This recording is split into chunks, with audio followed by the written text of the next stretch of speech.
Namaste. Welcome to the fifth episode of Drishtikon platform. The Drishtikon is a media platform that aims to provide quality, educational, and uniquely relevant sociocultural content to empower, educate, and entertain the Nepali diaspora. Please like and share our page to support our effort and also to be notified of our future programs. The topic of our program today is COVID-19 and the immune enhancers, resilience through your own vigilance. The pandemic has caused a lot of harm, sparing no one, rich, poor, black, white, brown, old, young, no one. If there is one good thing that has come out of it, it is the awareness of the importance of maintaining a robust health. That is a strong immune system. Thankfully, we have something at our disposal to maintain a robust health. A time-tested, several millennia old, comprehensive, holistic, natural, readily available, cost-effective, and preventative wellness system, Ayurveda, which translates to science of longevity and wellness. A priceless system we have overlooked and undervalued in search of easy and quick fixes that modern medical practices provide, as an answer to ailments caused by long-term neglect to our being.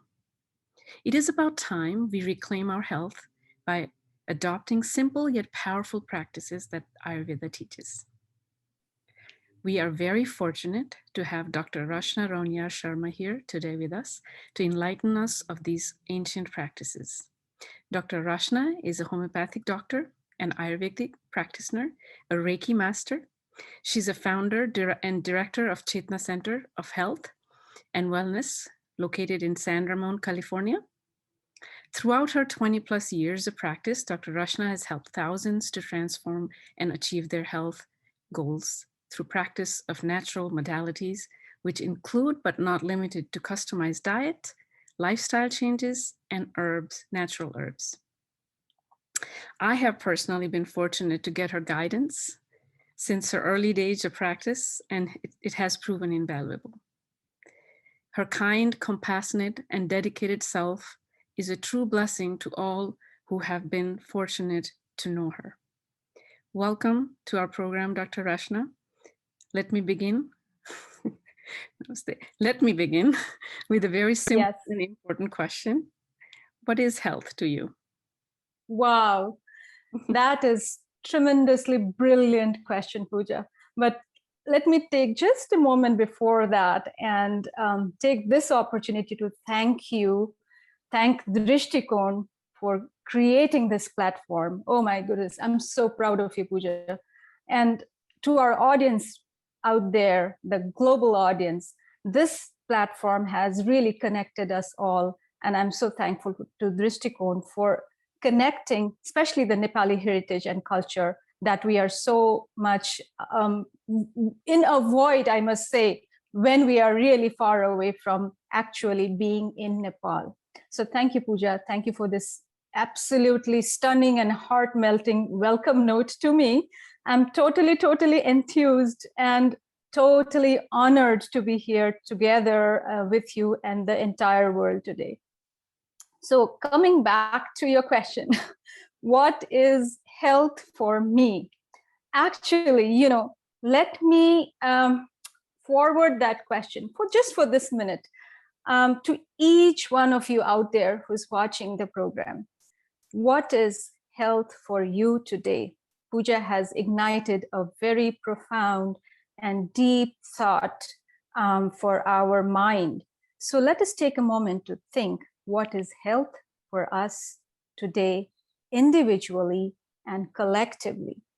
So Pooja, I think for individually as a person, when I rise up in the morning and look at the sun, and I feel a warmth of gratitude in my heart, that is health for me. When I sit in front of my meal and then I'm eating my food and I'm able to thank the meal that I have in front of me, and also at the same time pray that the entire creature of this whole creation, every single person has a meal in front of them. every single, not just human being, but the entire infinite creatures. This whole universe has meal in front of them. If I'm able to pray for them, I feel I'm in health. That is health for me. And likewise, when I'm at work, whenever I feel that, hey, my presence, my knowledge that I've acquired through my gurus, I'm able to utilize that for the benefit of others.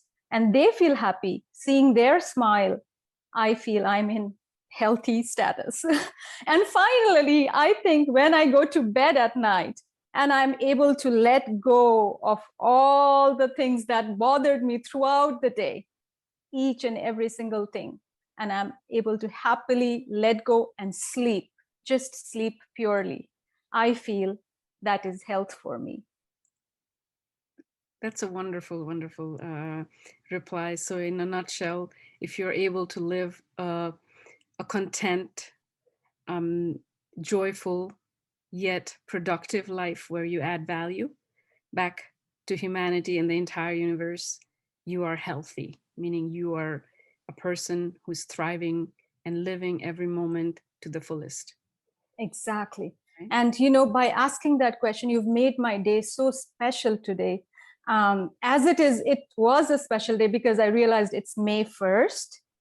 And this is the birth anniversary of my grandfather, my Hajur Baba, Swargiya Shri Shiva Prasad Rauniarju.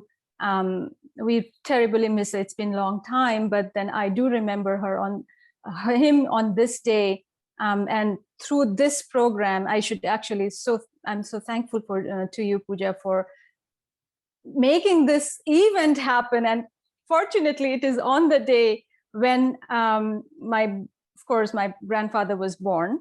And through this program, I'm able to pay my tribute to my grandfather, who actually blessed me, when I did my medicine. There's just a small story behind it. When I came back after completing my medicine, I went to him and took his blessings. And at that moment, he put his hands on my head and he blessed me that, may Lord Dhanavantari, I vividly remember his words, may Lord Dhanavantari be always with you.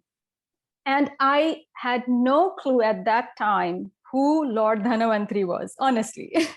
And later on, when I did my Ayurvedic course and did that complete advanced levels and all that, I found out that Lord Dhanavantari was the first physician with Ayurvedic history. And then that whole blessing kind of blossomed into me so completely. So thank you once again, Pooja.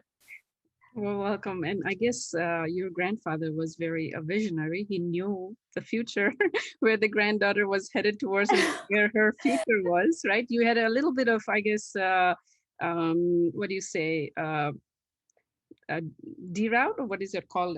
Detour. You started as a homeopathy first and then came Yes, to Ayurveda. yes. Happy birthday to grandpa, Grand Hajubua, for knowing the future and kind of, I guess, subconsciously. Absolutely. I mean, right. He was there always. I think he had an iconic life, serving his family, his community, his country. And now with his blessings, I am able to achieve the highest purposes in my life for the highest good of all. So this day has become a really special day for me. And thank you for taking that path. I think you're a perfect fit for it. And from our previous question, let me go forward to the next one. So being in a perfect state is health, right? But sometimes life takes us, to unhealthy state, whether it's mental or physical. Then we also need to know how to bounce back to our health, right? So the next question is, what does resilience mean to you, and what are the ways, to get back to resiliency?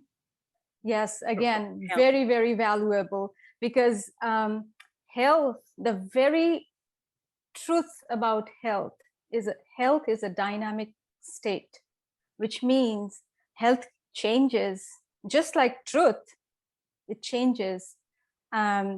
Truth never change, but the fact that our health is in a constant, ever-changing dynamic state, which means of course, there are trillions of activities going around with us not even knowing or realizing what's happening.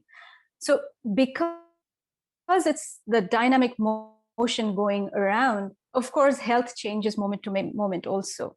But that means that if we become from a balanced, healthy state, we realize that, hey, something changed and I don't feel that balanced anymore. That is not a static position itself. It really is in a dynamic state again. So you can come back. And regarding resilience, have you gotten a chance to watch a movie? There was a movie some time ago, Life of Pi. Yes, it's one of my favorites. What do you think about it? I mean, yes, resiliency is probably the main theme of the movie, right? The no matter what life threw at his face, I mean, obviously a lot of it is fictional, but one person in the middle of ocean fighting, every adversity possible, and and making it, right? If he didn't have that, I think the belief in yourself and your own intelligence, I guess, carried him through. Not consciously, he didn't do that consciously, probably doubted himself a lot, but I mean, I think that's where I can see where you're going from. Exactly. You really hit the target out there, because to be honest, I've not watched that movie completely. It's still in the list to watch list for me, but I've watched the trailer. And like every event, every moment teaches us something in life. That small trailer that I watched, it just clicked me so much. It really touched me. I felt that is so true. Life, when a storm comes, just like what we are facing right now, the storm is not within our hands to control. It is really beyond what we can even imagine and we can control or put our hands around it. But we can adjust our sail and we can navigate through that storm. And that's what I just recollected as a message through that trailer. I mean, I want to see that movie. Probably I'll do that today. But that's what I learned from that. And how true that is, Pooja. Like right now, at this very minute, there are like thousands and millions out there, the healthcare workers, our soldiers, and at different front, who are there and protecting and trying to adjust the sail in this storm for us, for our health and well-being. And I really, truly salute each one of them. So resilience, similarly, it's something that we create for ourselves. It is not that is going to happen in a single day. Just like disease never happens just in a single day. There are some precursors to it. Similarly, resilience itself, it comes actually when we say resilience, there are 4 levels to it. There is a physical resilience, there is mental resilience, emotional resilience, and finally spiritual resilience. And each one of this that whole term plays an important role to complete the task that we want to do, where we are heading to, what is it that we are looking for, what is the purpose. I still recall, my 5-year-old when he was 5-year-old, my son, he would always say, "How come, Mom, that when I fall ill, you are the only one I'm allowed to touch or be with? How is it that I'm not able to touch anyone else in my house?" And I really feel so thankful. First, being a woman, by nature, a mom is so resilient that any mom anywhere in the universe can nurture her child anytime. She doesn't need that protection, that extra protection that the nature has provided every mom with that. And secondly, of course, when you practice resilience, you are able to go through that storm fairly easily. So here, when we cannot control what is going on outside, at least we can control what we can do from ourselves. And that's when the term health, which your first question was, what is health? How do we achieve it? Comes again. In Sanskrit, what is health called? Like, what is the literal term? Swasthya. There you go. And you've beautifully used that word swastha in Drishtikon platforms, a swastha Drishtikon. How beautiful is that, Pooja? Because when we kindly deeply understand the literal meaning of swastha, it has two parts to it, swa and astha. Swa means self, and astha means established. So when our consciousness is in a state that we tend to seek inward for our health and well-being, we automatically become swa-astha. We are self-established. This now does not mean that we don't go and we don't consult any doctor or any practitioner for our health. They are just like a catalyst. They would do their part, but the ultimate responsibility for my health falls on my shoulders only. See that, I think that it's a very important point you're making there, because I think it's a little bit of shift, mindset shift when it comes to how the modern medicine defines health as, right? Or at least health industry as, right? A health industry today in modern practice is basically it's an external, it's not an intrinsic. It doesn't believe as much that you have the healing powers within your own self, right? We seek it outside. And here you are saying that it is within us. Exactly. It is within us. Our body has its capacity to heal and nurture itself. I think that is the major, shift or in understanding.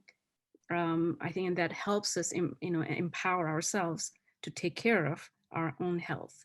There you go. Exactly. And many a times I've also experienced in my practice that when person comes to me, they expect that I'm going to fix them.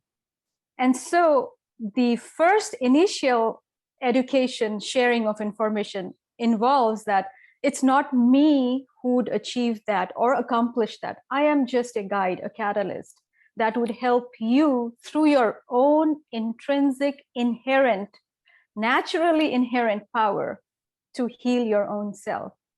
So that becomes the main idea for the entire health, for resilience, and for every healing, that the true healing that might occur for that person.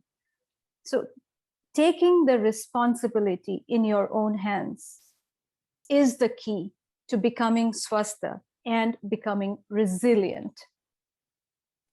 Yeah, I think that is a very hard thing to, accept, because we are so habitual in trying to find that magic pill that just takes care of, our problem instantaneously. But there are obviously remedies that does that, but then there is a long-term implications of that. It's not really taking care of your problem, it's just masking it, right? So that's why I like, how Ayurveda is about going to the roots and bringing health back to you, and not just fixing one little part of, your issues. So exactly.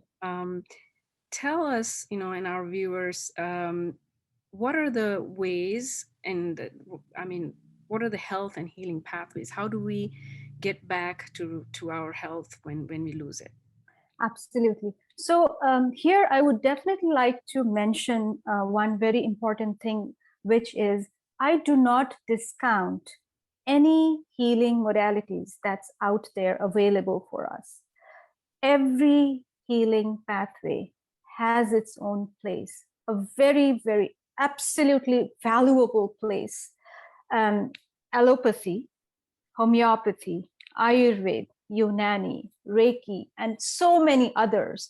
They are all healing modalities for us. And honestly, right now, we at this, especially this current pandemic situation, we cannot just use one, or that's what we've seen, that just using one healing technique or modality is not seemingly enough as it's going through.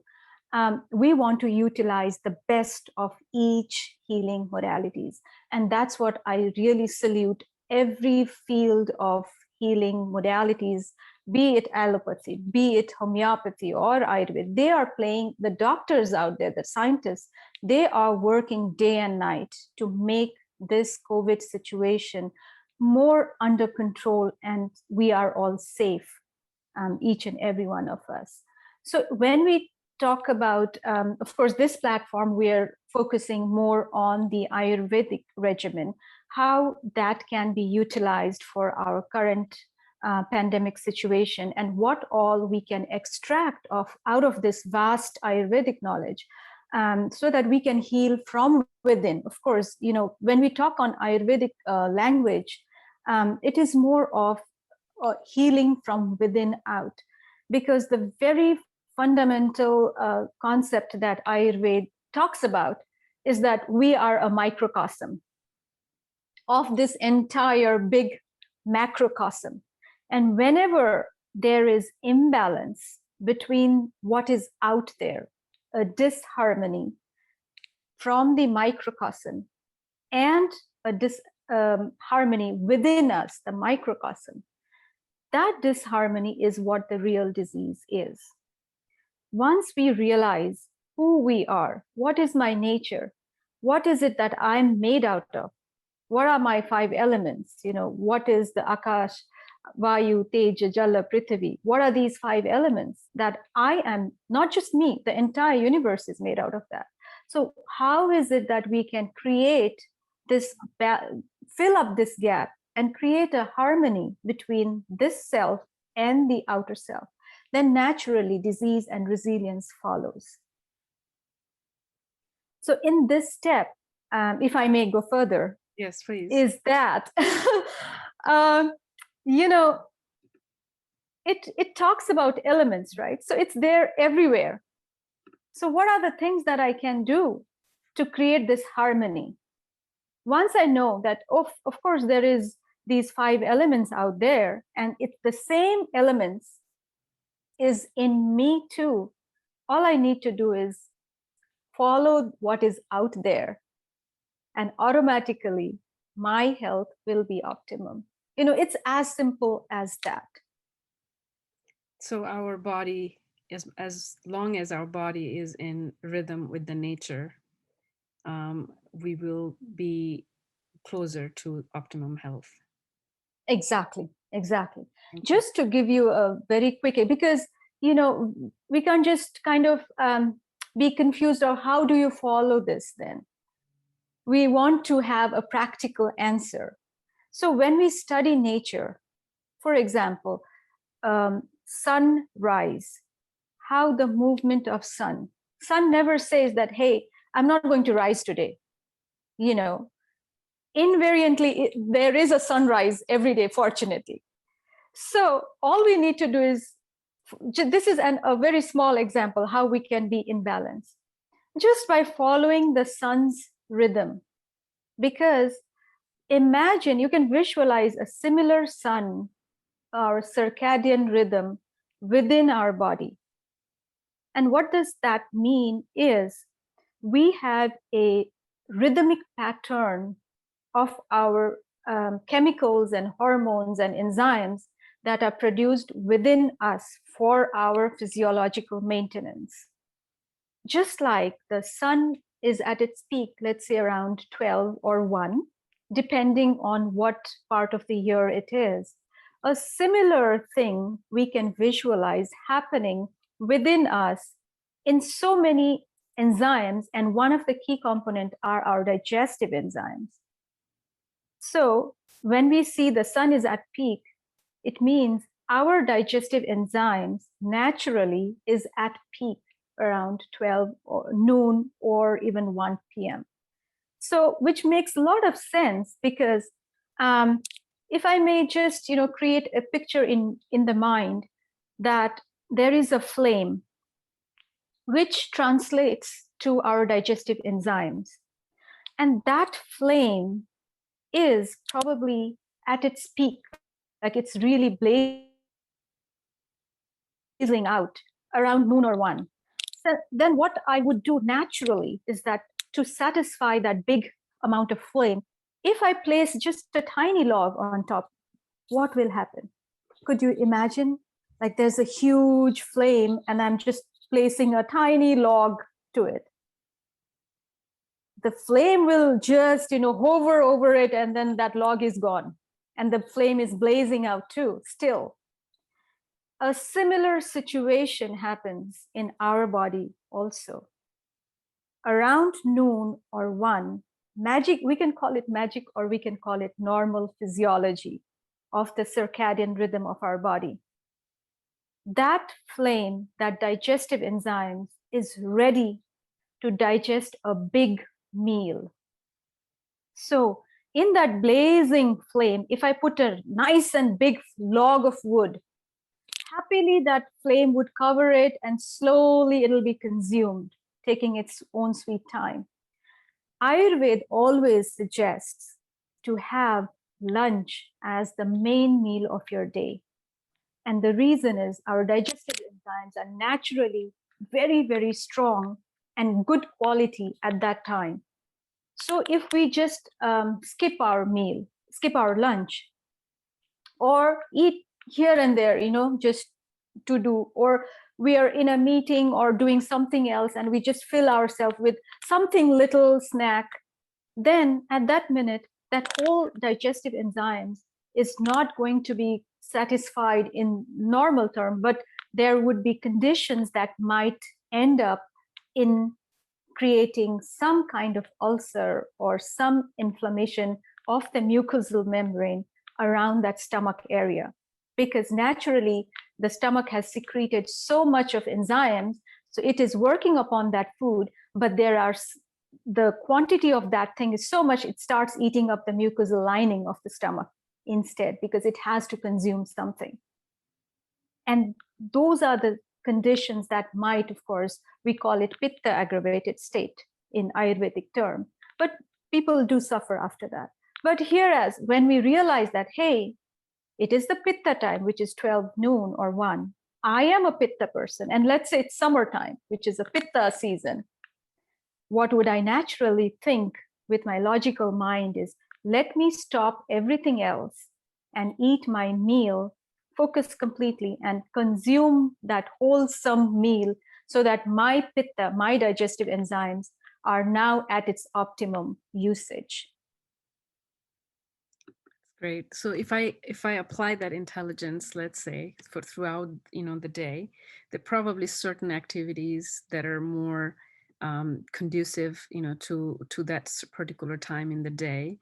Can you enlighten our viewers on what should I do in the morning versus afternoon versus evening? Because of course meal eating is very important part of our health. Gut health is one of the most important part of healthy living, but there are other aspects of our life, right? So exactly. If you could kind of go over briefly on what activities do you recommend during morning, noon or evening, I think that would really help our viewers in kind of getting. Sure. Thank you, Pooja. So definitely what happens is that, like I said, these might be a little different terms that I'm introducing, but actually very simple. If you look at it, there are just 3 terms, Vata, Pitta, and Kapha. And the entire life just hangs around with these 3 terms. And very quickly, in fact, I've also mentioned that in my other video channels, if you could, for an elaboration of, you can get more information there. But I would definitely like to mention that here because we are talking on those terms and I wanted to make it absolutely clear to all my audience what we are talking about. So these 3 terms, the Vata, Pitta, and Kapha, they are the the combination of all the 5 elements. We are Panchabhautik Sharir, like, the Akasha, Vayu, Tej, Jala, Prithvi. These are the 5 elements. Akash, space; Vayu, air; Tej, fire; Jala is water; and Prithvi is earth. So combination of these 5 elements create 3 bioenergies, which are called Vata, Pitta, Kapha. The first 2, Akash and Vayu, creates Vata. So when we say Akash and Vayu, space and air, we can visualize something that has those essence, which is expansion, movement. So when we look the same, when we try to find out what is Vata quality in me, is that every movement, be it our food, our breath, our mind, anywhere the flow of nervous impulse, flow of blood, every movement, intercellular exchanges, there is a movement happening there. The nerve synapses, there is movement happening there. Any movement is connected with Vata. And of course, there are other attributes too. But these ones are the essence of it. Pitta comes out of fire and little bit of water. So just the very fact that it comes out of the fire and water component, it creates the essence that a transformation is going to take place. So all the transformation. See, when we eat a food, what happens? That piece of apple or that piece of, anything, it could be a bread, a banana, anything. That life in that apple is transformed. It's not just the molecules of the apple, but the entire apple is going to become me, this life. You know how deep that is. That apple, the life of apple, is becoming my life. And for that, we need some energy, something that can actually transform that into my tissue, my eyes, my blood, my bone. That transformation, that essence, is through Pitta. And when things transformed, there are things that are built up after that transformation. And the essence of Kapha, which comes from Prithvi, which is earth and water, Jala, is the essence of Kapha. So it becomes very evident and very clear once we know all these essence and the attributes, to decide what is the best thing to do for me today in my daily routine in the 24-hour cycle, which then translates into my weekly cycle. So if I'm able to maintain my daily routine, automatically my weekly routine is maintained, and then my yearly routine and my life routine. It becomes a purpose, a really valuable added life. So with this, having said that, what is it? Coming back to your question, what should we be doing? If we talk about what are the things we do in our life, we wake up, we eat, we work, we help others, we have some entertainment for us, then we go back to sleep. Out of all these activities, if we are able to at least maintain 3 factors, automatically we'll gain our health and resilience. And there are, of course, many other things that will add on to it. But at least if we are able to wake up consistently at the same time, and what that would be, ideally, it's slightly before sunrise. And now with the current lifestyle, can you imagine waking up before sunlight? But with this current lifestyle, at least, if you're able to wake up, let's see, about 6:30-ish, around that time, or 6, that's good enough, given our life circumstances. That itself is a great resilience builder for a normal person. Of course, when we are sick, when we don't feel good, that time you don't need to wake up at 6 or 6:30. We follow a very completely different regimen when we are in a state of imbalance. But Can you give us a time frame that works the best? Instead, half hour may not be a possible window for our viewers, but is there a time frame that is best For for waking up? Yeah. So 6, for normal healthy person, 6 a.m. if we are able to wake up, ideal. Then what to do next? Of course, waking up, cleansing, brushing, that is a very good time to practice pranayama. It's actually even before that. If you can do practice pranayama, let's say around 4:30 or 5, that's best. But if not that time, right after when you wake up, doing little meditation and pranayama and exercise, everything combined together at that time, that is the best time. Because when we wake up around 6, that is the time of kapha. By pure essence, kapha is slow, dull, lazy, rough, dull, gluey, goomy, like all that kind of, you can visualize like a yogurt. It's thick, it's dull, it's cold, doesn't want to move at one place, something like that. So at the kapha time, to balance it, we do some exercises, we move around, we rigorously do something, and gives the energy, quick energy to the body. So best time. And I know you are really an expert in pranayama. So I would like to, maybe sometime during the course of our conversation, I would like to take some from your pranayama experience. We'll come to that probably. I'm thinking for that. So best time would be like right after when you wake up, brush, cleanse, shower, everything, do your meditation, do your pranayama, do the breathing exercise, energize your body, fill yourself with the nice clean air. Go and look at, with your closed eyes, look at the sun for 10 minutes. That is the best time. Everything, and especially for this pandemic also that we are going through, acquiring sun energy has become the key. It's not just for calcium or vitamin D, or it is the natural immune enhancer. The very important one. And just to give you a quick example how it is connected throughout our day, if we sit in the sun, let's say for at least 20 minutes, that at least the 20 minutes is the magic. We want to sit there in the sun.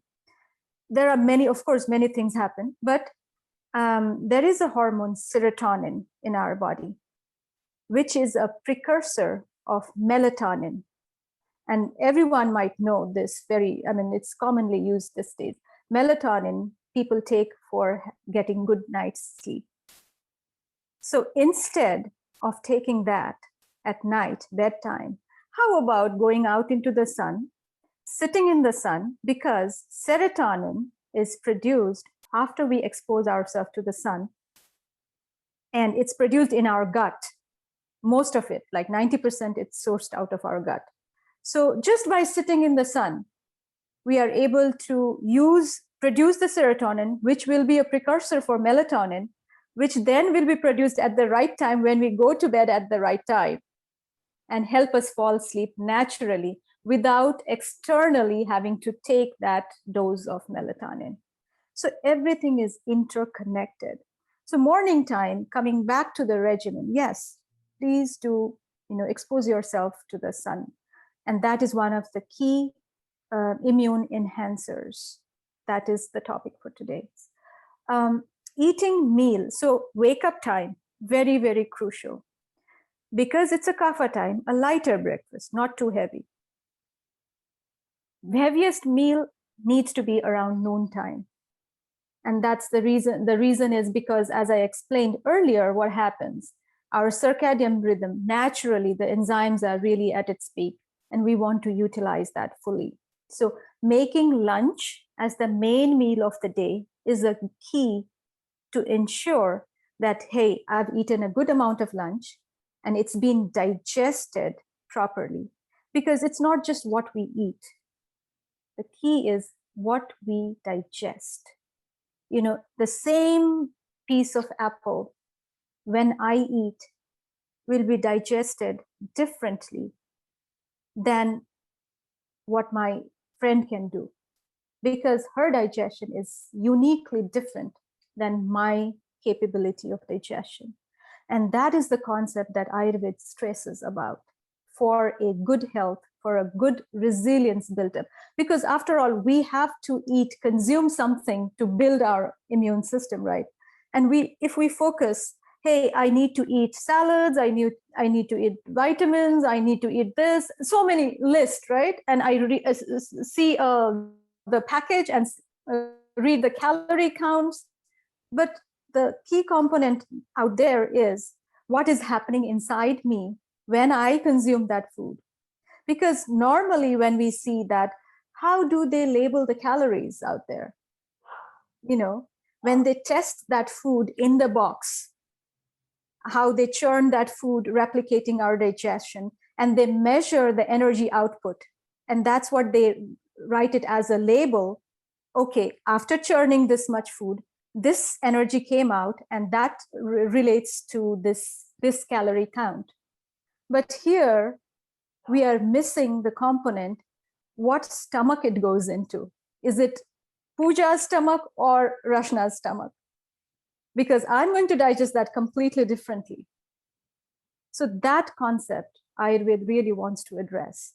It differs from person to person, but at least we know that if we consume it at the right time, noontime, then I am sure that no matter what my body constitution is, I am going to digest that better versus when I eat my heavy meal at dinner time or 3 p.m., let's say.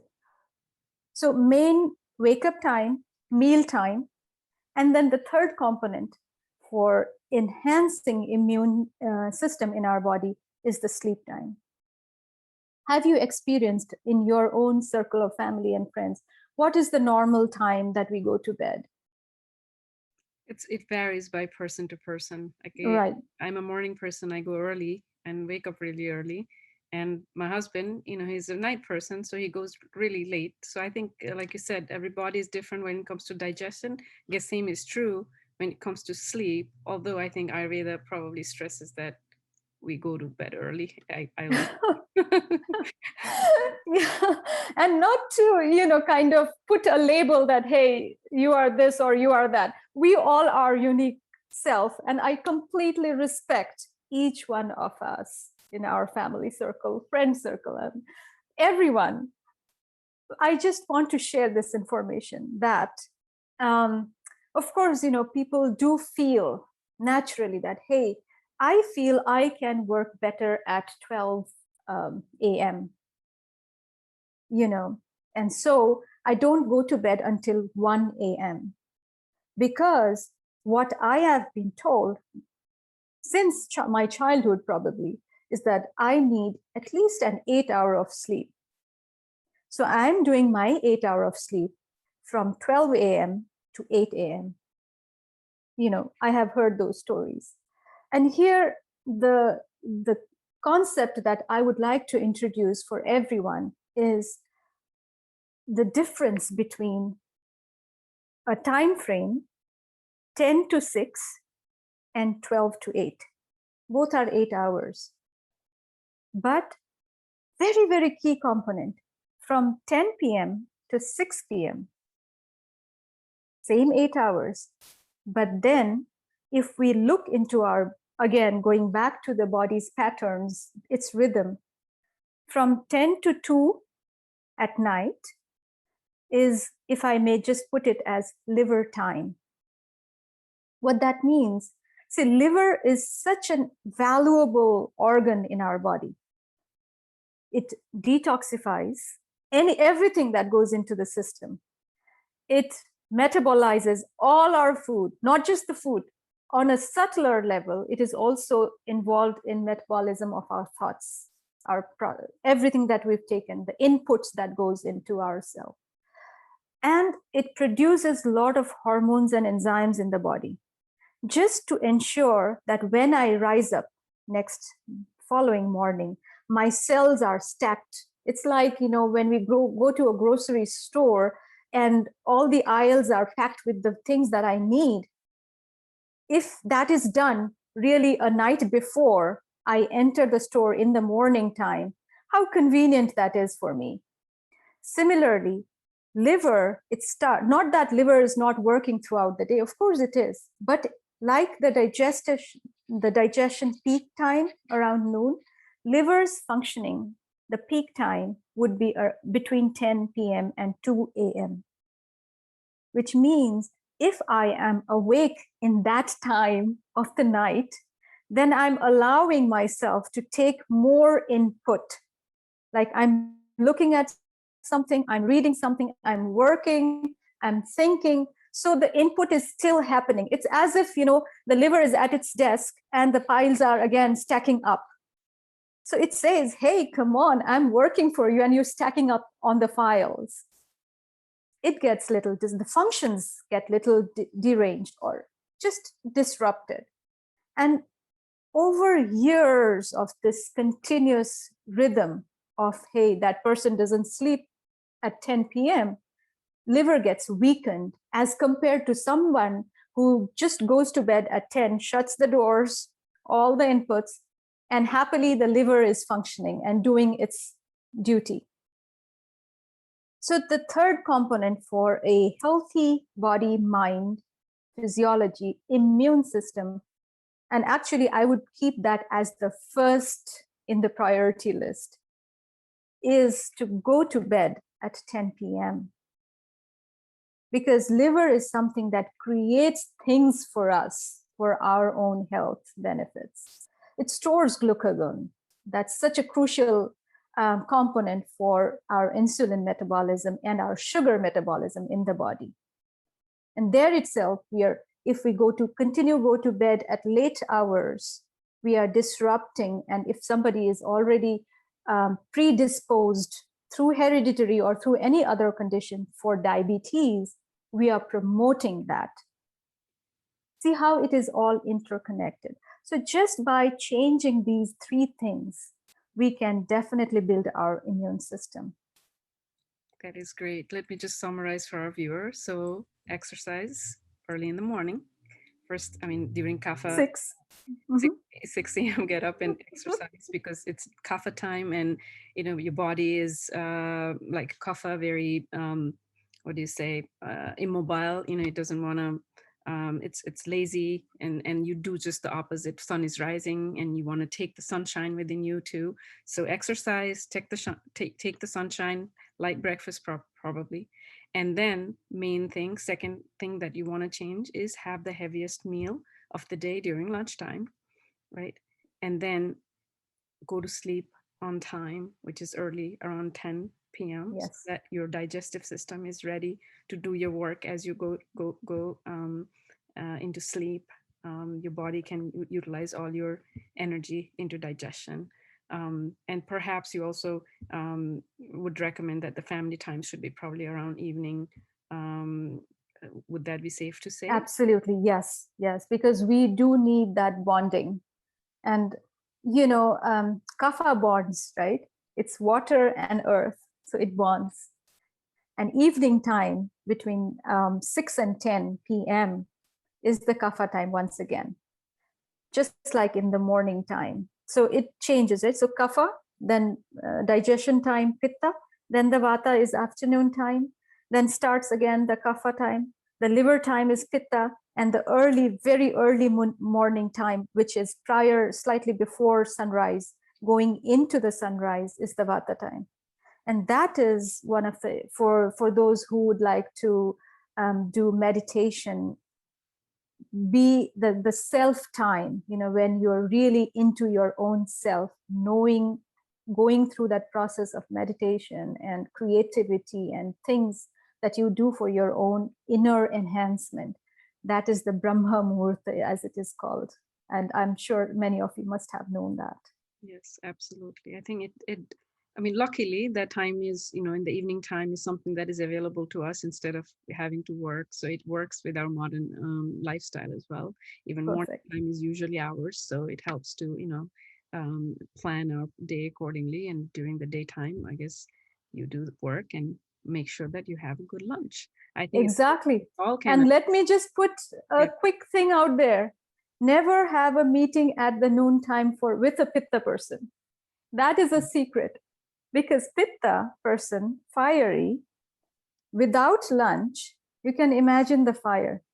So the conclusion of the meeting might not be very desirable. Feed that fire first. Good to know. Thanks for the tips. Challenge is to find out how to find what your composition, your natural composition is. I guess what is it called? The doshas are the imbalances, right? Exactly. And all the creativity things, in the afternoon time, brainstorming, meetings, and stuff like that, where naturally the vata energies, the creativity, movement, all that is present. You can have added bonus there. And later, dinner time and post dinner time, definitely family time, relaxation, watch TV, do just whatever you feel like. Thank you. So those are simple things, very easily achievable. I think you just Exactly. have to be a little mindful of what you're doing every day. Maybe do a little shifting around with your your activities. I think we all can, and if that can help really keep us healthy, why not? I think we all can do that. I think diet is probably a big part of Ayurveda too, but I don't think we are going over that. But I think we probably, if you could give us some tips on, how to through herbs or some dietary supplements, also how to fight this pandemic, how to keep ourselves Exactly. strong. Few even homeopathy, because that's your expertise. Anything that you can provide to us from that perspective, I think would be helpful as well. Absolutely, Pooja, because especially since past 2 weeks, the situation has been really heartbreaking. I mean, in the just last 10 days, I've heard from my family and friends circle cases that we've lost so many that is beyond my fingers count. And that really breaks my heart. That I wish we can, the whole entire population, the whole world collectively, because it cannot be combated just by one person. Of course, one person makes a huge difference, but we have to do this collectively.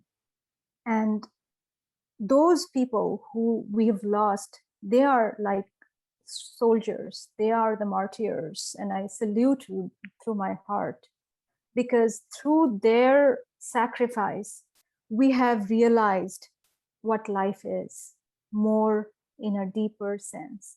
And we've realized our responsibility of what we can and what we should be doing for the entire human population. If we don't want to be extinct, I don't want to use big words there, but I salute each and every one of them. So what is it that we can do to navigate ourselves through this big, huge, immensely huge storm?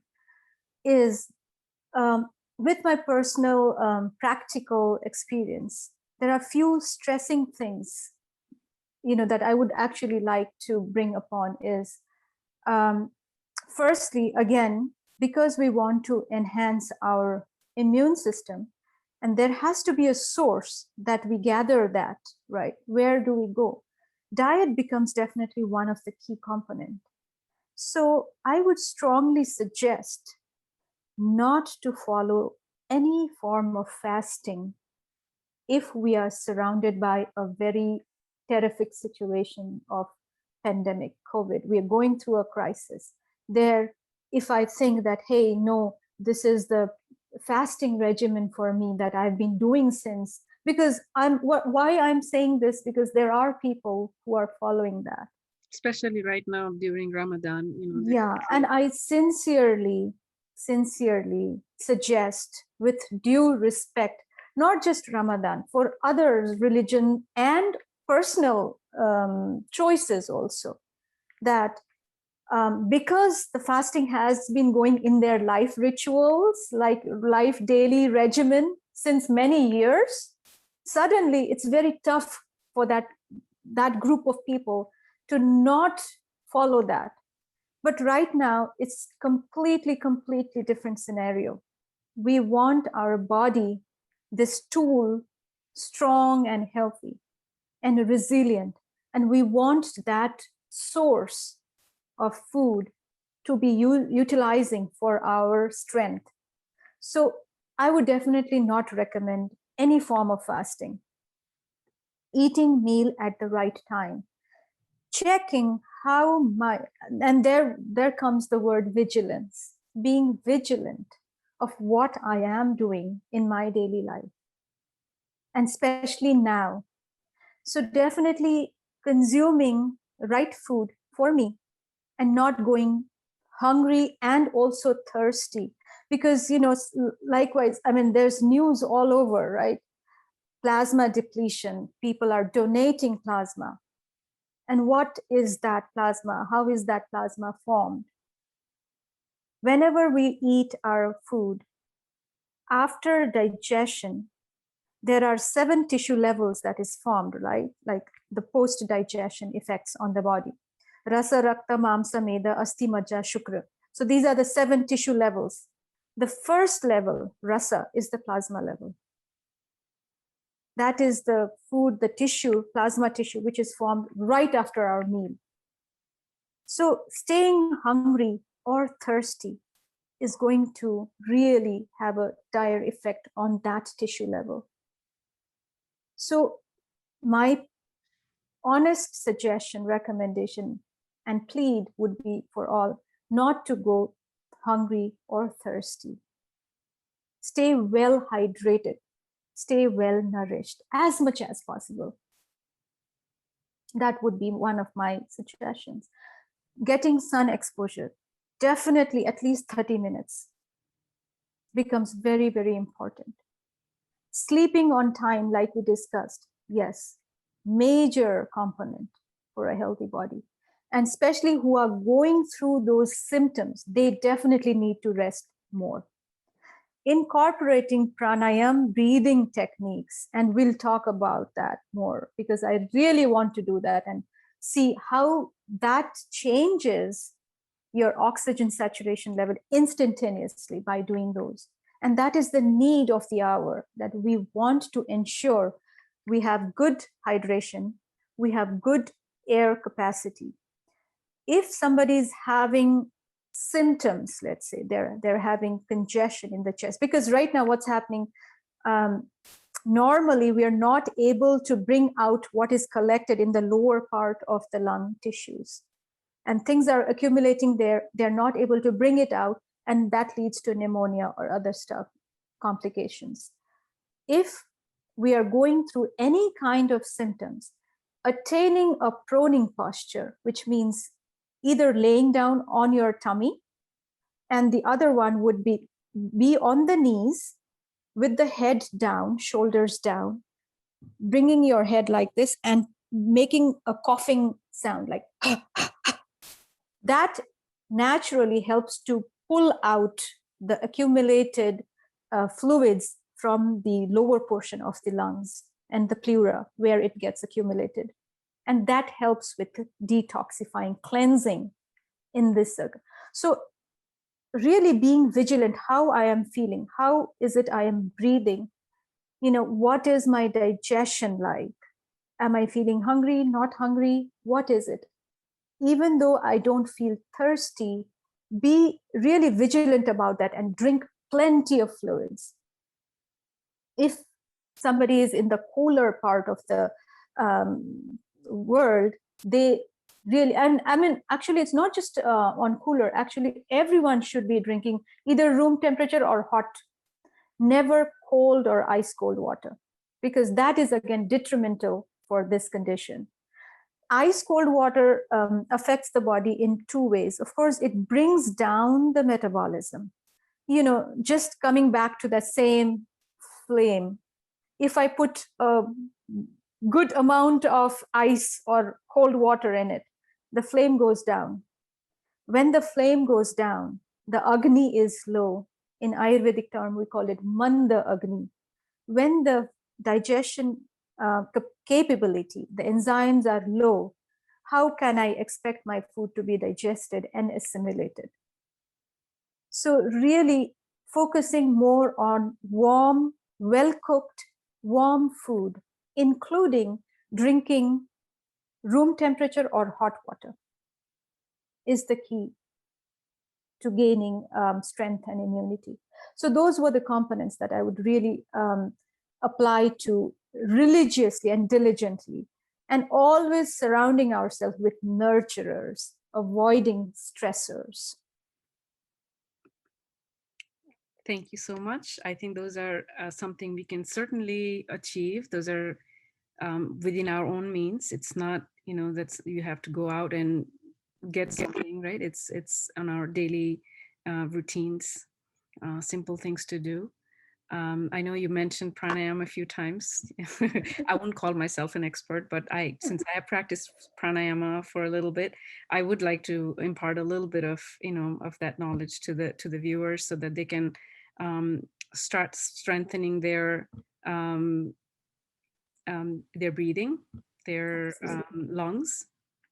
So one of the basic things, to enhance your breathing is something called yogic breathing. Yogic breathing is a full, long, deep breathing. It basically, it's funny when I try to teach proper breathing to people. A lot of times I discover that many people do not know how to either breathe through their tummy or through their chest. Most people are either habitual breather through their chest or through their tongue.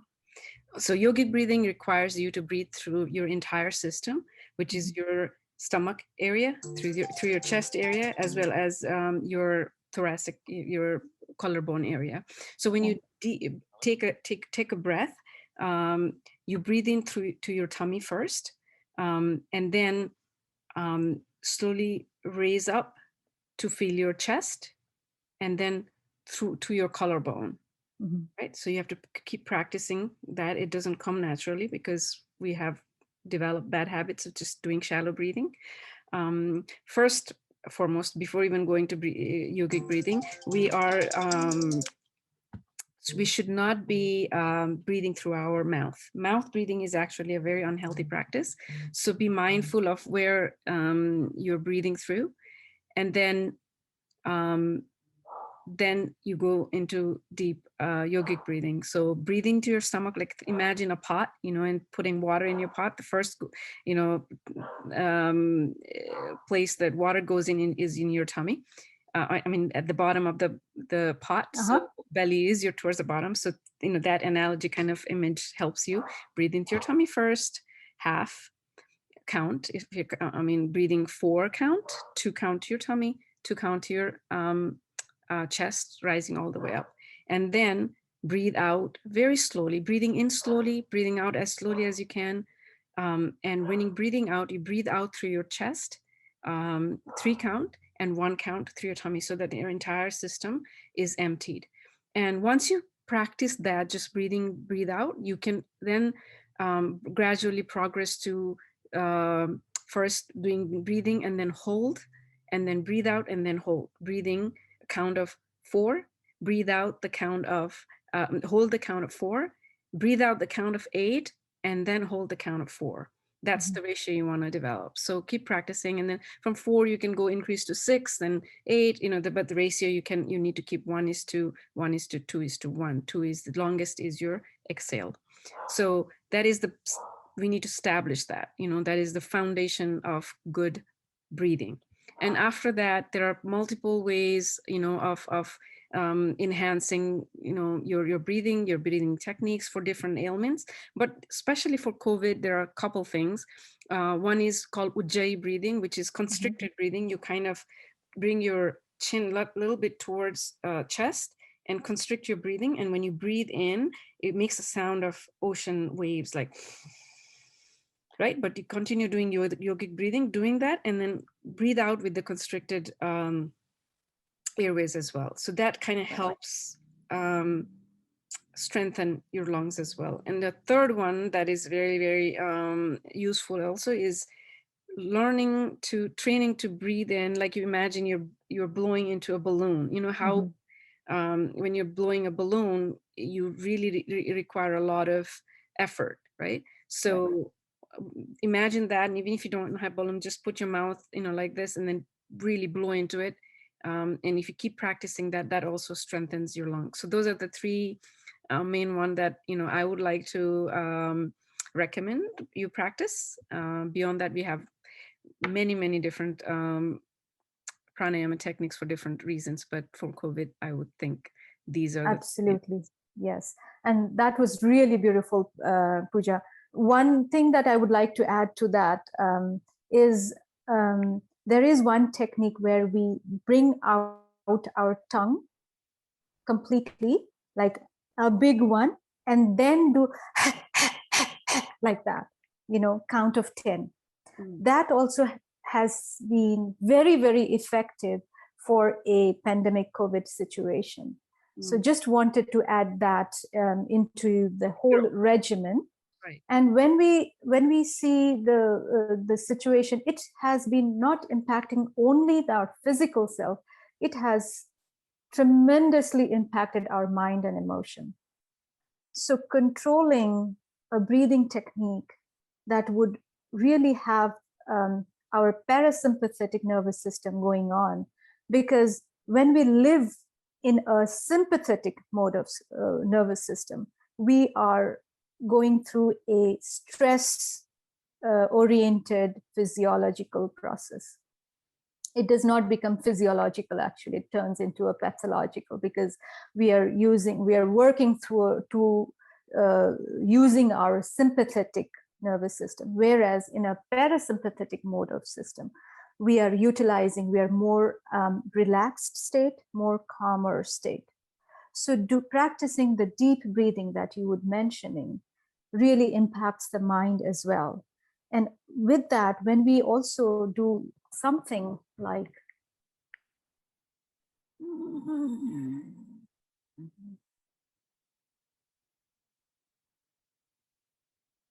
Yes, that is the Ujjayi breathing that I mentioned. Yes, absolutely. So that Ujjayi breathing impacts the mind instantaneously. So beautiful that you had explained it, and it's so interconnected to our mind and our physiology. Absolutely. These are very simple technique. It looks like, it wouldn't do much, and the I think idea is to practice daily, right? It is a simple ripple effect that you create when you start including this practice as your lifestyle. It is not something that you do in one day and forget it. The benefit, starts showing over time. So it is something that you incorporate in your lifestyle. And I think that is one of the key message that we extract out of this entire situation, is that this is not something like, a diet. Oh, this particular diet, I lost so much pounds. And then when we stop following that diet, people revert back to where they were. This is something that needs to be habituated into a daily life regimen. And then it makes a lot of sense that, hey, we are leading our life, a simple life, through these nature following, being harmony with nature, because what's out there is in us. Like they say, yatra pinde tatra brahmande. So we just be one with the Brahman. Another thing that you had asked, I just realized, what are the herbs for this situation? Yes, remedies. So if I have to talk about herbs, there are plenty, but there are key herbs that I would like to really bring everyone's attention. And these are not like bizarre herbs. These are really in our kitchen. The first one I would really want to bring up is Ajwain, what we call in our language, in Nepali, we call it Jwano. In our olden times, when a child would cough and have some breathing problem, the mom, they would chew on, put like a handful of ajwain in their mouth, chew on ajwain, and blow the air of ajwain into the child's mouth. That worked like a bronchodilator and immediately had the effect on the breathing pattern for that child. That was like really olden time, but Ajwain still exists. So I would really emphasize for all breathing conditions to make use of Ajwain in different forms. We can put it in our seasoning, in the oil that we make our veggies. We can put it in the steam inhalation. And by the way, I would strongly, strongly advise steam inhaling. Like if we are going through the crisis of symptoms, steam inhalation, ensuring that we do steam inhalation at least 3 to 4 times a day. And on normal circumstances, at least once every day for now. And particularly if we have gone out somewhere and we are returning back home, then definitely take the steam inhalation for that day. Coming back to Ajwain, yes, using Ajwain in tea form, boil it in water, along with turmeric, ginger, black pepper, Ajwain. So these 4 combination really helps to cleanse and release any stuck up mucus, anything that's in the bronchioles, makes the breathing more easier. Other herbs that I would really want to bring up are Tulsi. And we can even have Tulsi plant within our home or in our surrounding. Every time you have to go out, eat one Tulsi plant leaf. Indian basil, just. Yes, Indian basil. And if we don't have an access to that holy basil, or even if you have just a regular basil, go ahead with that, because not every part of the world will have that holy basil available. Of course, we do have Tulsi in different forms. We have it in tea bag forms. We have it, so we can consume these days. Luckily, we have these gadgets, if we may call, at our service. Like we can just access them.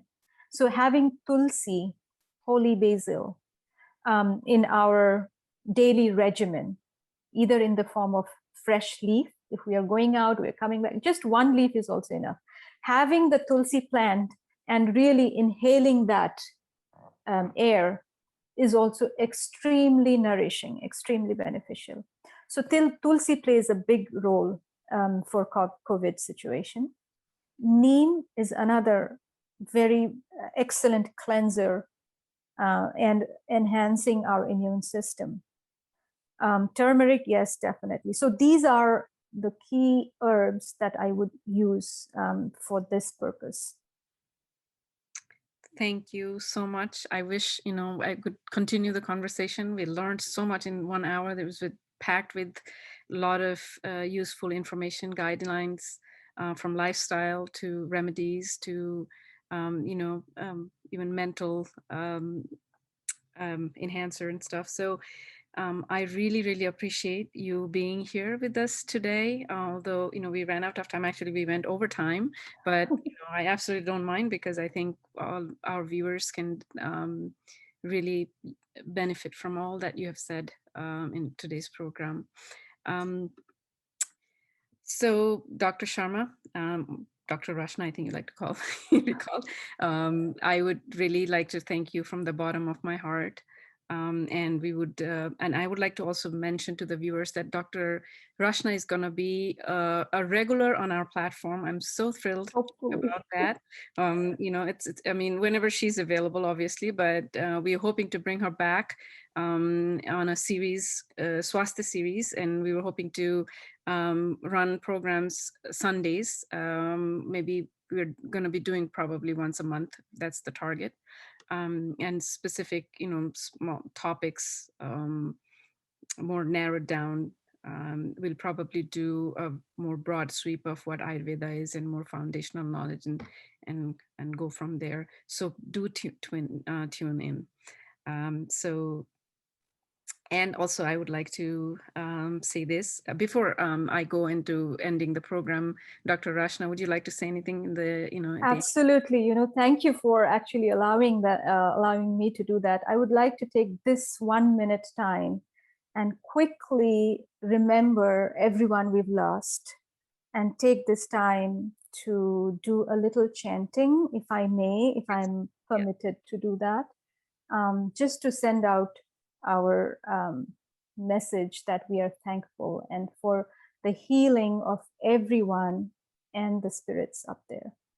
So, and of course, please do join me. This is a very commonly used chanting, and I think everyone is totally aware of that.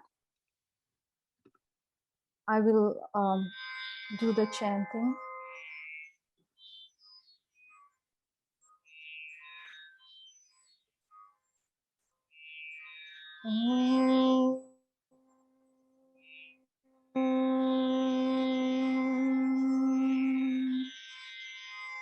Trayambakam yajamahe sugandhim pushtivardhanam urvarukamiv bandhanam mrityu mokshiyamamruta sarvesha swastirabhavatu sarvesha shantirabhavatu sarvesha पूर्णं भवतु सर्वेषां मङ्गलं भवतु ॐ शान्ति शान्ति शान्तिः.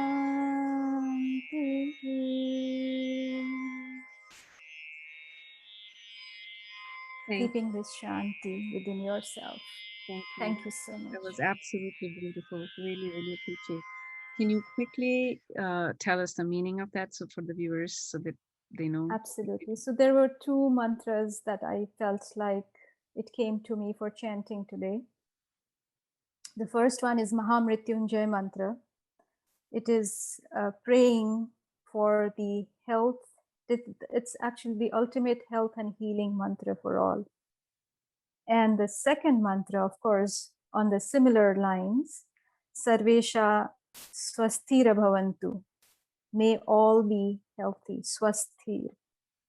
Sarvesha Shantira Bhavantu. May all be having this eternal tranquility and peace. May all be complete. Purnam Bhavatu.